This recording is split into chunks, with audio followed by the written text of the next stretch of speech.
when we're looking at a man who doesn't really have any. And I'm sorry, like, no, I'm not coming to this point of the toxic Americanism of masculinity, that a man can't have long hair, or a man can't be artistic, or a man can't dance, or a man can't, a man has to be like John Wayne, God forbid. I don't want to marry a bigot. So that's not going to be on the table for me anyway.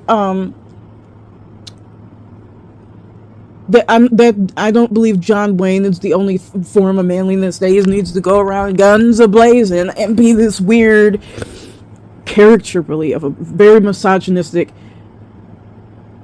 abusive man. Like, not even a caricature. He just was, like, some of his movies he was slapping women, and had, like, very, not going to saloons and sleeping with the women. Like, there's not a whole lot that I would want from that. So,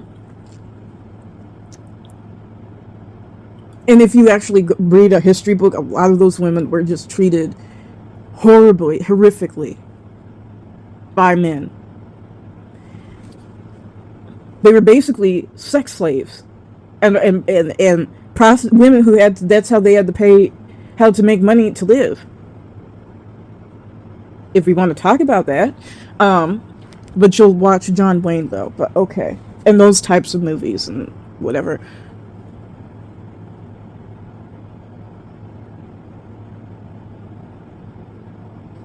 So I'm not coming from that perspective. I'm not. It's the behavior and the way they speak. Or it's these men who may not look a certain way, like a very Gen Z, effeminate way. They're older. Where there's been reports, just the way this man talks, he sounds very, very scary, I'll put it that way. Pastors, very, very scary. And I don't even want to put the one on the list, because I'd hate to put him in this category, even though he is a pastor. Todd, whatever his name is, with the black women's hair, with locks, and he puts it up in a bun. Like, where literally this man is on stage coming undone. And it almost looked as if he's committed some crime, like a sex crime or something, where he fell apart on stage. And I'm not saying he did, I'm just saying what it looked like to me. I'm not taking advice as a woman, and I wouldn't tell any man that he needs to take lessons about manhood from a man who's falling apart on stage and who has allegations of being very, and I'm thinking of Driscoll, heavy-handed, and I think bordering on cultishness. And the people of that ilk who more than Todd, but lecture on how men should be, how family should be, and it's like, wouldn't want you to be my husband. I wouldn't want you to have a family with you. I just wouldn't. And this is something, man, because I know how I am. Never dated in my life, never had sex with a man in my life. But I could never deal with a passive man. Because I know how I am, I know the things I struggle with. He's going to be torn up.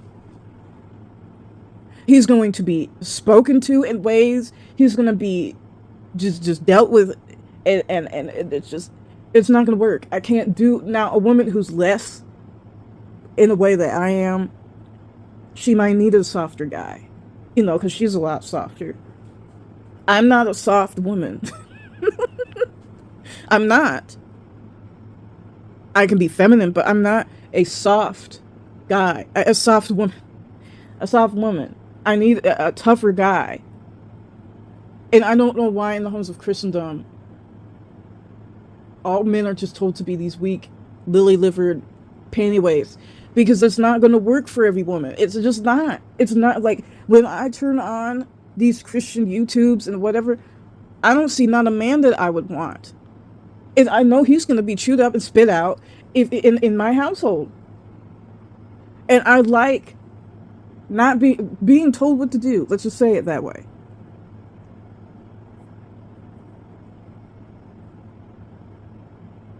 Like, well, whatever you want, honey, is not going to work. If I need you to, and I'm this way. What do you think of this? Or do you think I should do this? And whatever you think is best is not going to work. Or, well, what?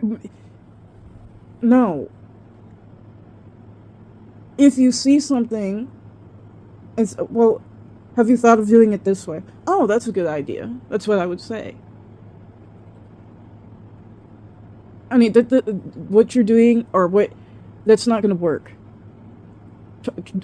Think about it this way or try it this way. Oh, okay. And that doesn't offend me. It doesn't. It doesn't offend me.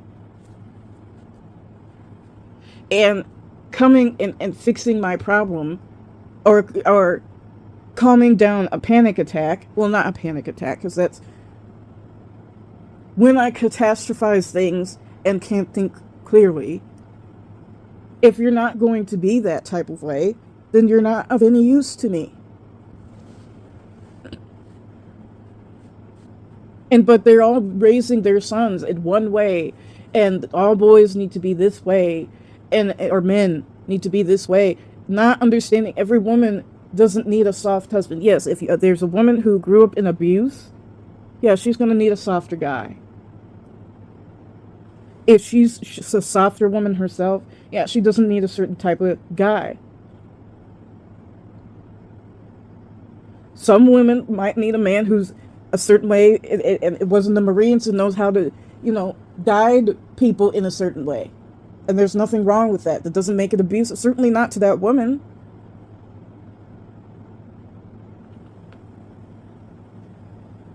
And I feel we went the opposite way with the pendulum of, oh, men need to be this, and then that caused the problem because that wasn't necessarily necessary and it went too far in one way. And then now it's just be a wet blanket. And that's not what every woman wants nor needs.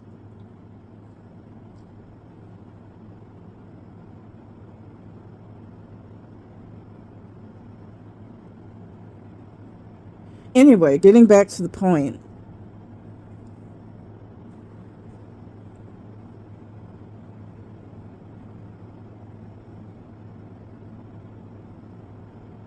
And I don't want to get with a man who cannot make any decisions without my input. I would never ever, and I saw something, and it was very disgusting to me. I can't be the reason you live. I can't be the reason you die. I can't be the reason you wake up in the morning. I can't be the reason. Where is God in any of this?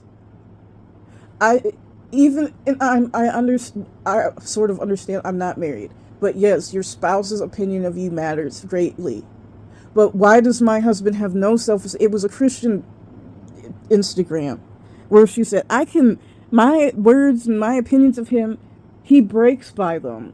Or I'm probably not getting that right, but that was like the gist of it. I should not be able to just crush my husband by my opinions. I mean, I should not be abusing him. I should not be nasty to him. I should have good opinions of him. But I just felt that was so ew. Like, I like, maybe that's not the word, but I like sort of an arrogant guy. That, like, yeah, I'm asking your opinion or whatever, but he's not going to live and die by mine. He's not going to, he's going to, I don't need a basket case who's going to rope and steal himself if I say something that, heaven forbid, I stumble once in a while. And then I find him in the closet on the news because he just thought so much about what I think and what I feel and what I say. Like, where are the men? And I don't even mean that in a feministy way of, well, I can't find one. I mean that that should not be for a man. What does God think of you as a man? Where is your opinion of yourself? Where is your love of yourself and your acceptance of yourself? And I don't, like, I would never raise my daughter that she should live and just be crushed, live and die and be crushed by her husband's opinion of her. Yes, as women, a man's opinion of us means a lot. It does. But that should not be the only thing that matters. Even your husband. I mean, that should matter. I'm not saying it shouldn't.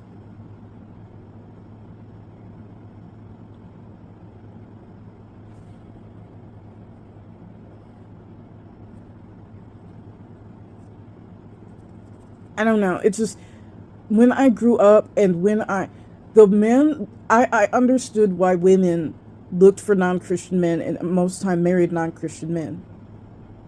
Or men who were in we're getting to the point they can't,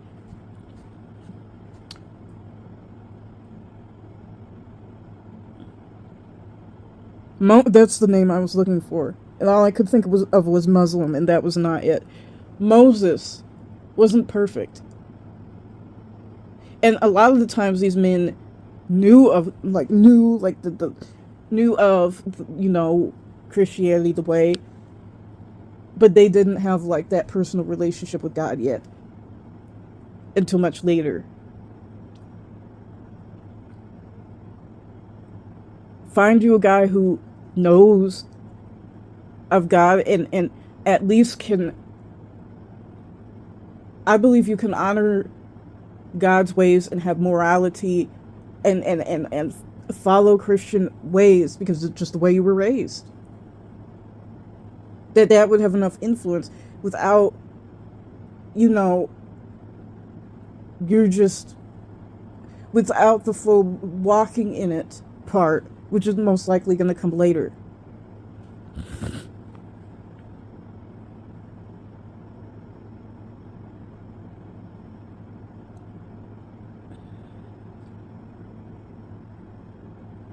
Because this, like, I'm serious. Even when I was younger, there were some guys in the church. The only man that I've ever loved, I believe his family was like in a house church situation where you go to people's houses and they practice like that, New Testament, whatever. And I'm not making fun of it. I'm just saying I think that's what his family did. I'm not sure. I don't know. And I don't know where his walk with God is. I don't know. I only really spoke to him once, and he tried avoiding me most of the time. So,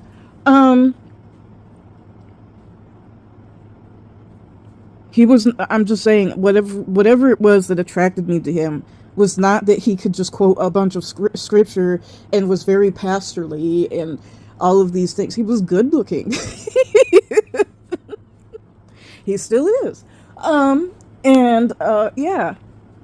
Most of the men who I just thought I didn't love them, like that one guy, but they were not churchy guys. Or where I like what he does. I like the way he handles that or does that. Even in men that I wasn't even necessarily seeing myself with, they were not churchy guys. Like, oh, I like how he, you know, made that decision. Had very good decision making qualities, was very selfless. Some of them were not even Christians. And they had more qualities. Again, I don't know about the only guy I ever loved, but I don't know if he was a Christian, wasn't one. I border on more not than was, and I'm not saying that to be like mean. I just, or well, I saw him doing all of these things. No, like from what I observed, no, but and I don't mean that like he was like robbing and killing people. you know, I just like I would think not, because it wasn't like something he talked about or things of that nature. Not that he was mean or a bad person or anything. I wouldn't have liked him if he was, but